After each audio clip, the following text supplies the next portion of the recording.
2025 இருந்து 2026 போக போறீங்களா?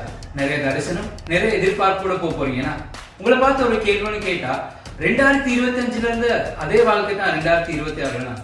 அதே குடும்பம், அதே வீடு, அதே தூக்கம், அதே பாவம், அதே வாழ்க்கை தான், எந்தவித மாற்றமும் இல்லை. அப்ப 2026 என்ன நாங்க செய்ய போறோம்? பைபிள்ல 1 ராஜாக்கள் 19ஆம் அதிகாரத்துல ஒரு அழகான ஒரு சம்பவம் நடக்குது.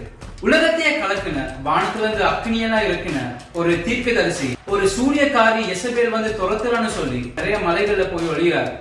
அந்த நேரத்துல ஆண்டவர் கேட்ட ஒரு கேள்வியை இந்த நாள் உங்களை பார்த்து நான் கேட்க விரும்புறேன். அந்த கேள்வி என்னன்னா, இங்க உனக்கு என்ன காரியம், இங்க உனக்கு என்ன வேலைன்னு சொல்லி ஆண்டவர் கேட்கிறாரு. அப்பதான் எலிசாக்கு விளங்குது, நான் வந்தது என்ற சுயத்துல ஆண்டவருடைய சித்தத்துல இல்லைன்னு சொல்லி.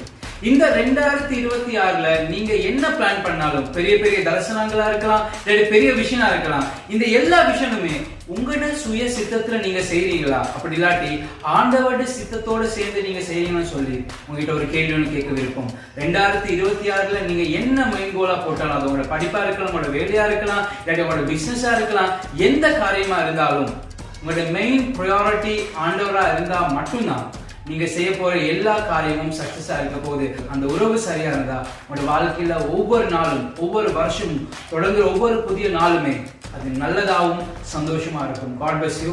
கர்த்தர் உங்களோட எப்பயும் இருப்பார்.